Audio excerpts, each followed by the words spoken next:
नमस्कार प्रिय साथियों, हृदय की असीम गहराइयों से आपका हार्दिक अभिनंदन। आप सभी ने मेरे ज्योतिष विषय से संबंधित वीडियोस को बहुत प्रेम दे रहे हैं, जिसके लिए आपका बहुत बहुत धन्यवाद। प्रिय मित्रों, आज मैं लेकर आया हूँ एक ऐसा वीडियो जो न केवल रोचक अपितु आप सभी के बहुत काम आ सकता है। राहु का महा उपाय अचूक। जी हाँ मित्रों, राहु का अचूक महा उपाय।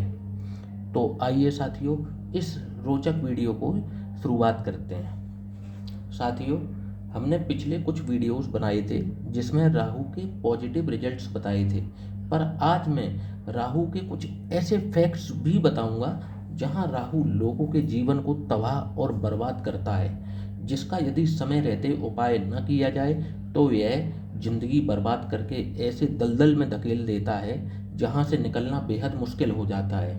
यदि किसी जातक के विद्यार्थी जीवन में यह महादशा आ जाए तो पढ़ाई लिखाई का बेड़ा गर्क करा देता है। जीवन के उत्तरार्ध में यदि इसकी महादशा आ जाए तो ऐसा व्यक्ति ऐसे व्यक्ति को धनहीन कर देता है, रिश्ते खराब करा देता है। तो आइए साथियों, पहले हम ये देख लेते हैं कि आखिर राहु किस समय और कब कब ऐसी स्थिति को उत्पन्न कर देता है जब जातक का जीवन एक नर्क के समान बना देता है।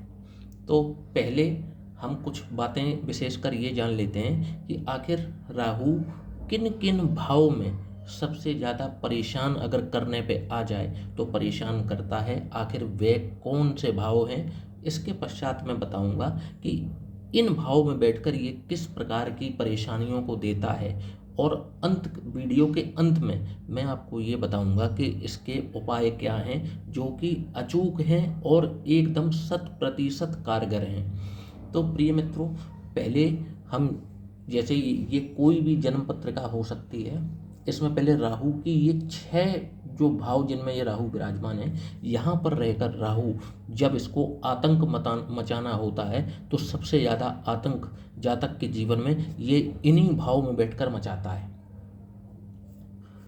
लग्न में, धन भाव में, सप्तम भाव में, अष्टम भाव में, दशम भाव में और द्वादश भाव में। हालांकि इन भाव में ये अच्छे परिणाम भी देता है, लेकिन आपको पहले ये देखना है कि ये आपकी जन्म पत्रिका में ये आपकी फेवरेबल कंडीशन, आपकी लग्न इसके फेवरेबल है या अनफेवरेबल है। पहले तो ये देखना पड़ेगा कि आपकी जो लग्न है वो इसके हिसाब से फेवरेबल है या नहीं है। अगर फेवरेबल है तो फिर भी ठीक है, ये थोड़ी रियायत कर देता है, लेकिन क्योंकि इसकी प्रकृति राक्षसी है इसलिए ये अपनी फेवरेट लग्न को, जो फेवरेबल लग्न है उनमें भी ये आतंक मचा के रखता है। तो सोचो कि जो इनकी शत्रु लग्न है उनमें ये क्या करता होगा। तो मित्रों, पहले तो ये देख लेते हैं कि पहले ये देख लेते हैं कि इन भाव में यदि ये उपस्थित है। ये पहला पॉइंट हो गया कि लग्न में राहु हो, धन भाव में राहु हो, सप्तम में हो, अष्टम में हो, दशम में हो और द्वादश भाव में। इन भावों में बैठकर इसके 90% नेगेटिव रिजल्ट पाए जाते हैं। अब मैं आपको ये बताता हूँ कि इन भाव में बैठकर ये किस तरीके से अटैक करता है, और वीडियो के अंत में बताऊंगा इसके अचूक महा उपाय, जिससे कि आप अगर समय रहते अगर उन उपाय को करना शुरू कर दें तो आपके जीवन में आप राहत महसूस करने लगेंगे। मैं ये नहीं कहता कि, क्योंकि ये आप इसको पूरी तरह शांत नहीं कर सकते। ये कोई भी अगर ज्योतिष कहता है कि राहु अगर आपको दंड देने बैठा है, परेशान करने बैठा है, और कोई ऐसी क्रिया है जिससे ये 100% शांत हो जाएगा, तो फिर आपको वो ज्योतिष भ्रम में रख रहा है। लेकिन मैं आपको एक शोध के आधार पर ये चीज़ जरूर बताऊंगा कि इसके महा उपाय काफ़ी हद तक आपको राहत दे सकते हैं। तो प्रिय मित्रों, पहले ये देख लेते हैं कि ये किस भाव से कब कब किस किस तरीके से परेशान कर सकता है। यदि किसी जातक की कुंडली में अगर जन्म लेते ही यदि उसके राहु की महादशा उसको प्राप्त हुई है, अगर किसी जातक ने जन्म लिया है और उसको राहु की महादशा प्राप्त है और उसकी लग्न जो बनती है, उसकी जन्म पत्रिका आप जरूर किसी एक अच्छे ज्योतिष को जरूर दिखाएं, विद्वान को, और अपने किसी यदि आपके घर में कोई बच्चा पैदा होता है, या मान लो कोई बच्चा आपका ऐसा है कि जिसके विद्यार्थी जीवन में, मान लीजिए वो 8 से 10 वर्ष का है और उसके विद्यार्थी जीवन में ये राहु की महादशा आ गई है, और आप निरंतर इस बात को देख रहे हैं कि आपका बच्चे का पढ़ाई में मन नहीं लगता, ये ठीक से खाता पीता नहीं है, इसको स्कूल में एकेडमिक्स भी इसका खराब हो रहा है, तो आप निश्चित तौर पर उसकी एक बार जन्म पत्री को दिखाएं और ये जरूर देखें कि कहीं इसकी राहु की महादशा तो नहीं चल रही। और यदि उसकी राहु की महादशा है भी, तो कभी कभी ऐसा होता है कि 100 में 5% केसों में ये जातक को पढ़ाई में भी सपोर्ट करता है। यदि अगर फेवरेबल लग्न है और इसका संबंध बुध के साथ बन रहा है और ये जातक को अगर टेक्निकल एजुकेशन में ले जाना चाहता है, तो ये हो सकता है कि उस क्षेत्र में उसको जातक को बहुत ऊपर तक पहुंचाए। लेकिन 90% लेकिन वो फिर आप अगर ऐसा हो रहा होगा आपके बच्चे के साथ, तो आप कभी जन्म पत्री दिखाएंगे ही नहीं, क्योंकि बच्चा अगर अच्छा ही कर रहा होगा एकेडमिक्स में तो जरूरत ही नहीं पड़ेगी। आप जन्म पत्री तो तभी दिखाएंगे ना जब बच्चा पढ़ लिख नहीं रहा होगा। तो आप ये देखेंगे कि उसके विद्यार्थी जीवन में अगर राहु की महादशा चल रही है, तो आप ये तय मान के चलिए, और बच्चा अगर पढ़ लिख नहीं रहा है तो आप तय मान के चलिए कि ये आपके बच्चे के लिए घातक है, और ये उसको विद्याहीन रहने के लिए ही उसके जीवन में ये महादशा आई है, ताकि इसकी पढ़ाई रुक रुक कर हो, टूट टूट कर हो, या ये मतलब पढ़ लिख ही ना पाए। ये चीज़ आपको देखनी पड़ेगी। अब ये देख लेते हैं कि जैसे किसी अभी हाँ तो अभी जैसे किसी विद्यार्थी जीवन में किसी बच्चे की अगर महादशा आ जाती है राहु की, तो आप क्या करेंगे उसको, और वो बालक जो है पढ़ लिख नहीं रहा है, तो आप ये पहले तो देखेंगे कि क्या इस बालक को राहु की महादशा प्राप्त है। यदि हाँ, तो आपको ये पता करना होगा कि क्या ये राहु की फेवरेबल लग्न है या नहीं है। यदि वो राहु की विपरीत या शत्रु लग्न में राहु है, तो आपको फिर उपाय राहु का कराना ही होगा, इसका कोई विकल्प नहीं है। और राहु का महा उपाय लग्न के हिसाब से देखना होता है, और ये देखना होता है कि राहु की महादशा है या राहु की अंतर्दशा है। तो पहले आइए समझ लेते हैं इन 5 पॉइंट्स को, कि यदि खुद राहु की महादशा चल रही हो और फेवरेबल लग्न हो या अनफेवरेबल हो, या मंगल की महादशा में राहु का अंतर्दशा आ जाए, मंगल की बच्चे को महादशा मिली हो बच्चे को और उसमें राहु का अंतर आ रहा है, तो ये कुछ समय की बात है। लेकिन अगर किसी विद्यार्थी के जीवन में खुद राहु की महादशा आ जाए और बच्चा पढ़ नहीं रहा है, तो ये केस अलग है। मंगल की महादशा में राहु की अंतर्दशा आ गई तो ये कुछ समय के लिए है, और गुरु की महादशा में राहु की अंतर्दशा आ जाए तो ये भी कुछ समय के लिए, बुध की महादशा में राहु की अंतर्दशा आ जाए तो कुछ समय के लिए, इसी तरीके से इसमें। लेकिन सबसे लंबा पीरियड, क्योंकि ये महादशा जो है ये 18 वर्ष की है, ये अगर विद्यार्थी जीवन में आ जाती है तो मैंने 95% केसों में देखा है कि व्यक्ति की पढ़ाई ठीक से होती ही नहीं है, वो कुछ ऐसा कर ही नहीं पाता जीवन में कि वो कुछ एकेडमिक्स में कुछ बहुत अच्छा कर पाए। तो यदि अब देखेंगे कि ये शिक्षा को बाधित करता कैसे है, इसको 3 दृष्टियां प्राप्त हैं, 5, 7 और 9।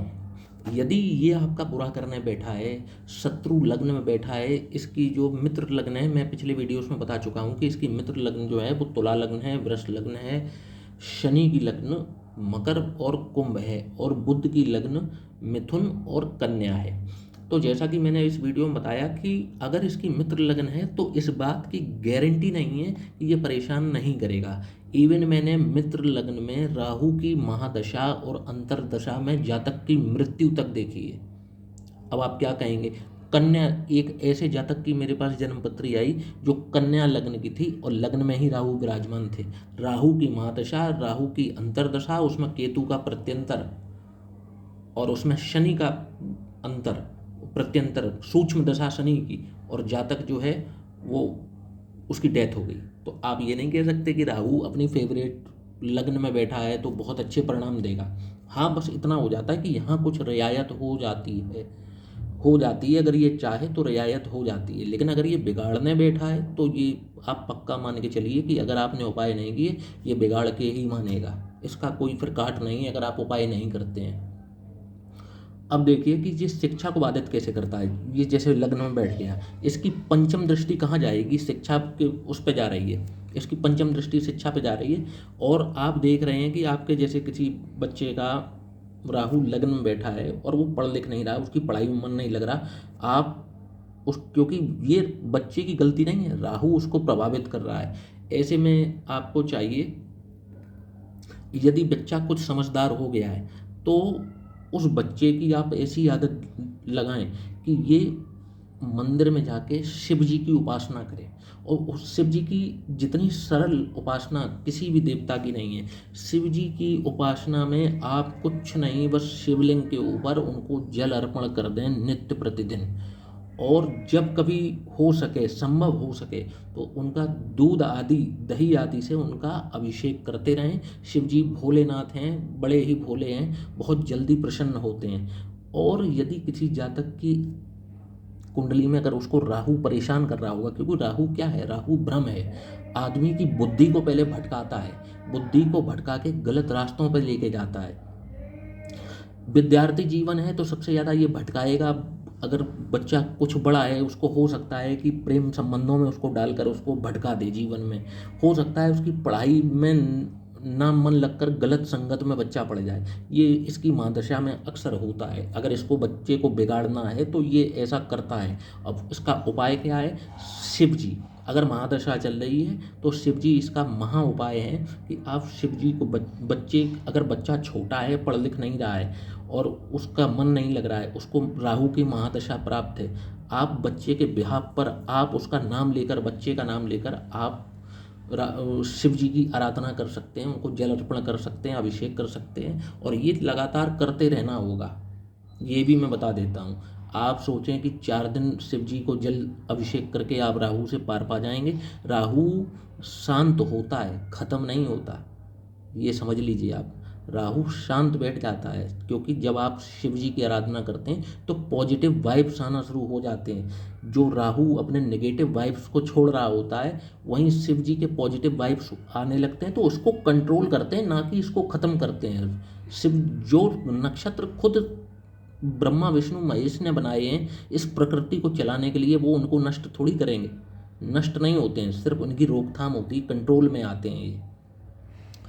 तो विद्यार्थी जीवन में ये ऐसा किया जा सकता है कि अगर बच्चा अगर इस लायक है कि वो इस तरीके की चीज़ कर सकता है कि उपाय में कि शिव जी की जल अभिषेक कर सकता है उनका, और उनको दूध दही से अभिषेक कर सकता है। ये रोज़ संभव अगर नहीं हो भी पाता है तो आप जल से भी अभिषेक कर सकते हैं उनका।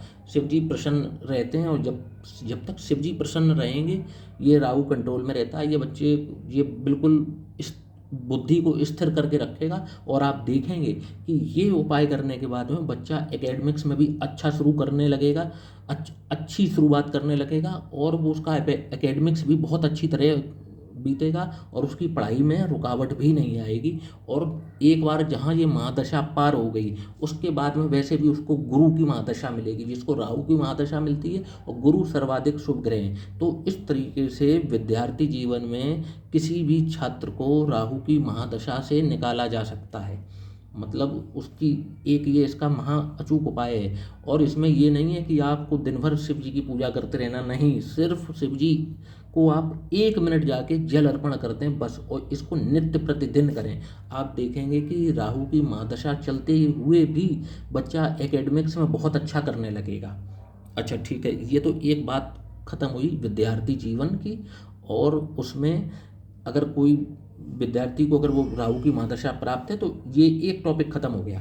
अब बात करते हैं, यदि किसी व्यक्ति के विद्यार्थी जीवन के बाद जब वो नौकरी कर रहा है, व्यापार कर रहा है, और उसको राहु की महादशा या अंतर्दशा प्राप्त हो रही है, और ऐसे में उसके जीवन में उथल पुथल शुरू हो गई है, तो क्या उपाय करने हैं। देखिए, उत्तरार्ध में जब भी व्यक्ति 30 वर्ष की उम्र को पार करता है और अपने ऐसे मुकाम पर पहुंचने को होता है कि जहां से उसके जीवन में स्थायित्व उसको चाहिए जीवन में, और वहां पर आकर यदि ये महादशा पड़ जाए राहु की, या इसकी अंतर्दशा, इन ग्रहों में इसकी अंतर्दशा आ जाए, तो आप मानकर चलिए जिस जिंदगी के जितने लंबे समय की इसकी अंतर्दशा होगी, ये व्यक्ति के जीवन को नर्क बना के रख देगा, यदि ये परेशान करने आया है तो।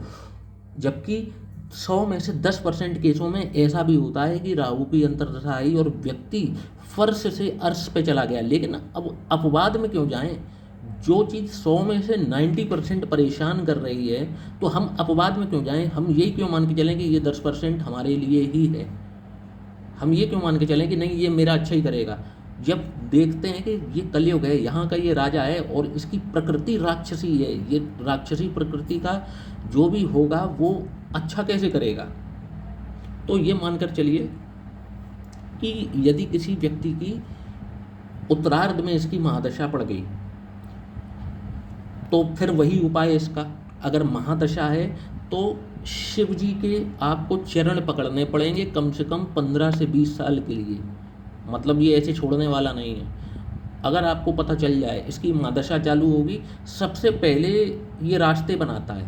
मान लीजिए आपकी राहु की महादशा आनी है, तो मंगल की जो अंतिम चरण की वो होगी, अब जब मंगल की महादशा खत्म हो रही होगी, तो उसका आखिरी चरण जो होगा, उसका आखिरी चरण होगा मंगल की दशा खत्म होने का, 6 महीने रह गए होंगे, 7 महीने, उससे पहले ये कुछ गलत डिसीजंस करवाएगा आपसे। गलत डिसीजन किस प्रकार के करवा देगा कि कहीं कोई बहुत बड़ा इन्वेस्टमेंट करवा देगा, जो कि कहीं कोई आप किसी को पैसा दे देंगे, किसी को पैसा कुछ ना कुछ ऐसा ये करवा देता है ताकि इसको वहाँ, इसको अगर आप अपनी महादशा में आपको परेशान करना है या अंतरदशा में परेशान करना है, तो उससे जस्ट पहले ये कुछ डिसीजंस को गलत कराता है। कुछ डिसीजंस ऐसे आपसे ज़रूर होंगे जिससे ये अपनी दशा अंतरदशा में आपको परेशान कर सके। तो सपोज करिए कि मंगल की महादशा खत्म होते ही इसकी महादशा लगेगी, और महादशा अभी शुरू हुए 6 महीने और 7 महीने ही बीते हैं, और आपकी ज़िंदगी में हल्की फुल्की उथल पुथल होना शुरू हो चुकी है कि आपका कहीं पेमेंट फंसने शुरू हो गए हैं, आपकी कहीं जहाँ आप नौकरी करते हैं आपकी अनबन शुरू हो गई है, तो आप महसूस करेंगे कि ऐसा पहले तो नहीं हो रहा था, ये अचानक से मेरे साथ ऐसा 5 से 6 महीने में हो क्या रहा है। आप देखेंगे, आप अपनी जन्मपत्री तुरंत चेक कराएं और ये देखें कि कहीं राहु की महादशा या अंतरदशा तो नहीं। यदि राहु की महादशा लग रही है और इसने परेशान करना अगर शुरू किया है, तो यकीन मानकर चलिए 99% ये आपको अपनी पूरी महादशा में परेशान करने वाला है, यकीन मान के चलिए। और ऐसे ऐसे जीवन के रंग दिखाएगा, ऐसे ऐसे रंग दिखाएगा जो बेरंग करके रख देगा, ये जिंदगी बेरंग हो जाएगी। ऐसे ऐसे रंग दिखाएगा जो कभी, जिसकी आपने कभी परिकल्पना भी नहीं की होगी जीवन में। तो राहु की महादशा का एकमात्र उपाय है, जब तक इसकी महादशा चले आपको शिव जी को प्रसन्न रखना पड़ेगा। ये तो पहली बात हो गई, शिव जी को प्रसन्न रखना पड़ेगा, ये पक्की बात है, मतलब इसमें कोई दो राय नहीं है। अगर आप ऐसा नहीं कर सकते हैं तो फिर आप तैयार हो जाइए इसके हमलों के लिए, क्योंकि जब ये हमले करता है ना तो बुद्धि को भ्रष्ट करके भ्रम पैदा करता है, गलत डिसीजंस कराएगा, बुद्धि को भ्रम में रखेगा, ऐसा लगेगा कि ये फलानी चीज़ हो जाएगी, ऐसा मैं कर लूँगा, और भ्रम की स्थिति बराबर चलती रहती है इसकी। ऐसा मैंने कई शोध में पाया, कई कुंडलियों में पाया कि जिनकी उत्तरार्ध में इसकी महादशा पड़ी है वो व्यक्ति बर्बाद हो गए हैं इसकी महादशा में। मतलब कहाँ थे और कहाँ से कहाँ पहुँच गए, मतलब सेठों की पदवी से आदमी भिखारियों की स्थिति पे आते देखा है मैंने इसकी महादशा में, और ये शुरुआत में इंडिकेशन दे देता है। ठीक है, बस फ़र्क ये है कि जो लोग ज्योतिष में विश्वास नहीं रखते वो कहते हैं अरे कुछ नहीं होता, मेरा काम नहीं चल रहा होगा, ये नहीं हो रहा होगा, वो नहीं हो रहा होगा। लेकिन सीधी बात है भाई, आपको अपनी जन्मपत्री दिखानी होगी। अगर आपको परेशानियाँ अचानक से शुरू हुई हैं, दिखाइए और देखिए कि कहीं ये दशा अंतरदशा में तो नहीं। ठीक, ये हो गई महादशा वाली बात कि अगर इसकी महादशा है तो आपको क्या करना है। इसकी महादशा में चरण पकड़ के रखने हैं शिव जी के, छोड़ने नहीं है कतई 1% चरण छोड़े और आप गए, अगर इसकी महादशा ठीक से काटनी है तो। अब बात कर लेते हैं, अगर इसकी, यदि इसकी अंतरदशा आती है, मान लीजिए ये मंगल में अगर इसकी अंतरदशा आ गई तो अब क्या होगा। मंगल की अंतरदशा में सबसे ज़्यादा चांसेस रहते हैं लड़ाई झगड़े, पुलिस, कोर्ट कचहरी के। मंगल की दशा में इसकी अंतर्दशा हो और आपका झगड़ा किसी से ना हो, शायद ही ऐसा संभव हो पाएगा कि मंगल की दशा में राहु की अंतर्दशा आई हो, आपके लड़ाई झगड़े शुरू ना हो गए हों और कोर्ट कचहरी तक और पुलिस थाने तक बात ना पहुँचे, तो मतलब ये फिर आपकी ठीक से आई ही नहीं है। फिर तो अगर ये आपको कोर्ट कचहरी तक ना घसीट के ले जाए। गुरु की महादशा में सबसे ज़्यादा वार करता है ये धन के ऊपर। गुरु की महादशा में अगर इसका अंतर आ जाए, ये सबसे ज़्यादा अटैक करता है, क्योंकि ये लंबी अंतर्दशा होती है, लगभग ये 27 से 28 महीने की अंतर्दशा होती है इसकी। इसमें ये धन से हीन करके रख देता है। कई शोध में मैंने देखा है, कई कुंडलियों पे ये शोध अपनाया है मैंने। गुरु की महादशा में इसकी अंतर्दशा धन के लिए बिल्कुल भी ठीक नहीं होती। बुध की महादशा में अगर राहु की अंतर्दशा आ जाए, यदि विद्यार्थी जीवन में है, तो आप मान लीजिए जड़ बुद्धि हो जाएगा बच्चा। अगर बुध की महादशा चल रही हो और राहु की अंतर्दशा उसमें आ जाए, तो बच्चा जड़त्व को प्राप्त होता है, जड़ बुद्धि को प्राप्त होता है बच्चा। मतलब उसकी बुद्धि इतनी बेकार हो जाती है कि वो सोच समझ, मतलब उसकी जो वो उसे क्या कहते हैं, अगर एकेडमिक्स में है तो आप मान के चलिए कि मैथ तो उसका ऐसा होगा कि 100 में से अगर 20 नंबर भी ला रहा ना, तो उसके लिए वो भी बहुत बड़ी बात हो जाएगी। अगर ये अनफेवरेबल है और इसको अगर कष्ट पहुंचाने हैं, तो ये बुध की दशा में जो है अच्छा नहीं रिजल्ट करेगा, बिल्कुल बुद्धि को भ्रष्ट करके रख देगा। और सूर्य और चंद्र में अगर इसकी अंतर्दशा आ रही है, तो ये पिता और माता के लिए कष्टदायी होता है, ग्रहण लगाता है, उनकी संपत्ति का नाश कराता है, माता को कष्ट पहुंचाता है, पिता को कष्ट पहुंचाता है। शारीरिक, आर्थिक, मानसिक तीनों तरीके से ये पिता और माता के लिए भी कष्टदायी है और ये आपके लिए भी कष्टदायी है। इस अंतर्दशा में आपको अपयश की भी प्राप्ति होती है, आपको बदनामी के भी दंश झेलने पड़ सकते हैं और आप डिप्रेशन तक का शिकार हो सकते हैं अगर सूर्य और चंद्र की महादशा चल रही हो और इसका अंतर आ जाए। तो अब मैं प्रिय मित्रों, वीडियो बहुत लंबा होता चला जा रहा है, वैसे तो ये टॉपिक बहुत बड़ा है, लेकिन अब मैं इसको रैप अप करता हूँ। रैप अप इस तरीके से करता हूँ कि ये परेशान क्या करता है, कब कब करता है और इसके उपाय क्या हैं। तो ठीक है, अगर यदि राहु इन भाव में मौजूद है और यदि वह परेशान कर रहा है, पहले तो इन भाव को देख लीजिए। यहाँ से ये अगर कर्ज भाव पे अगर दृष्टि डाल रहा है, धन भाव पे बैठकर अगर कर्ज पे दृष्टि डाल रहा है, व्यक्ति के ऊपर कर्जा चढ़ा देगा, लंबा चौड़ा चढ़ा देगा, जो उतारे नहीं उतरेगा। यहाँ बैठकर धन का नाश करा देगा और यहाँ की नवम दृष्टि डाल के कर्ज चढ़ा देगा। यहाँ से कर्जे बढ़ाता है, रोग, रिपु, ऋण सब बढ़ा देता है यहाँ पर। यहाँ से बैठकर पढ़ाई को बाधित करता है और आपको धर्महीन बनाता है। आप धर्म पे विश्वास करना छोड़ देंगे और वैवाहिक जीवन को नष्ट करता है यहाँ बैठकर। तो इस तरीके के सूक्ष्म में मैं बता देता हूँ कि इस तरीके के परिणाम देखने को मिल सकते हैं। अब देखना ये है कि इसकी महादशा चल रही है या अंतर्दशा चल रही है। महादशा के लिए मैंने उपाय बता दिया, शिव जी की आराधना करते रहनी है कंटिन्यू।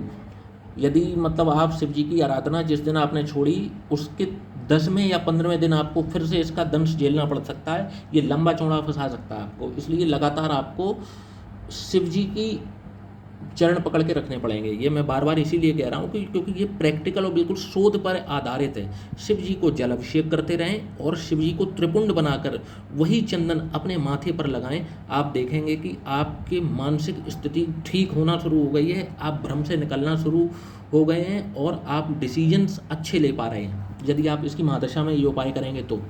अब यदि मंगल की महादशा में इसकी अंतर्दशा आई है, आप प्रतिदिन, नित्य प्रतिदिन, यदि बच्चा है तो उसके बिहाफ पे आप, और यदि आप पेरेंट्स हैं या आपको ये अंतर्दशा मिली है, तो 11 बार हनुमान चालीसा आप पढ़ सकते हैं। 11 बार हनुमान चालीसा पढ़ने से आपको स्वयं आपका जो मंगल बलवान होंगे, आपको हनुमान जी की एक तो कृपा प्राप्त होगी और ये दबके रहेंगे अंतर्दशा में भी।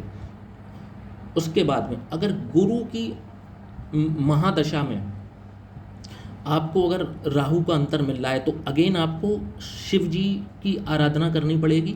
गुरु की महादशा में राहु का अंतर, ये क्योंकि धन के लिए बहुत बुरी होती है, धन का नाश कराने वाली ये अंतर्दशा होती है।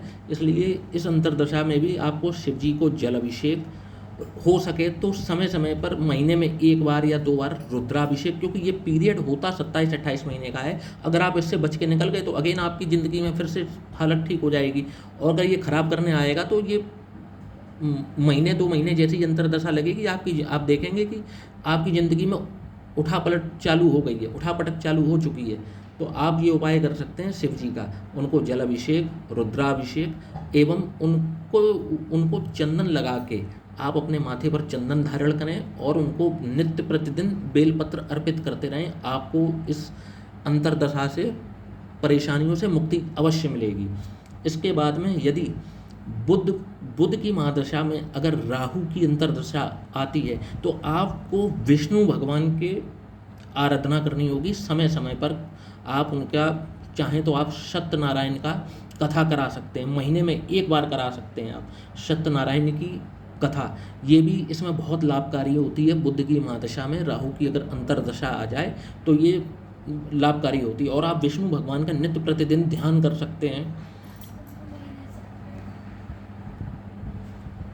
तो इस तरीके से हम उपाय कर सकते हैं। राहु की अंतर्दशा में यदि हम गुरु को बलवान करें, क्योंकि गुरु विवेक हैं, गुरु ज्ञान है, और राहु क्या करेगा, अंधकार और अज्ञान भरता है अपनी दशा अंतर्दशा में। तो यदि आप गुरु को बलवान करते हैं तो आपको काफ़ी हद तक राहु के इस माया जाल से आपको राहत मिल सकती है। आप नहाते वक्त कुछ हल्दी, 1 चुटकी हल्दी आप अपने पानी में डालकर नहाएं, और बृहस्पति यानी गुरुवार के दिन आप गाय को लोई में चने की दाल लगाकर और हल्दी लगाकर आप जो है गाय को खिला सकते हैं। ये भी एक बहुत लाभकारी उपाय है। तो प्रिय मित्रों, आज मैंने राहु के महा अचूक उपाय के बारे में बात करी। यदि आपको मेरा यह वीडियो पसंद आए तो लाइक और सब्सक्राइब करना ना भूलिएगा। जय सिया राम, जय हिंद दोस्तों, नमस्कार।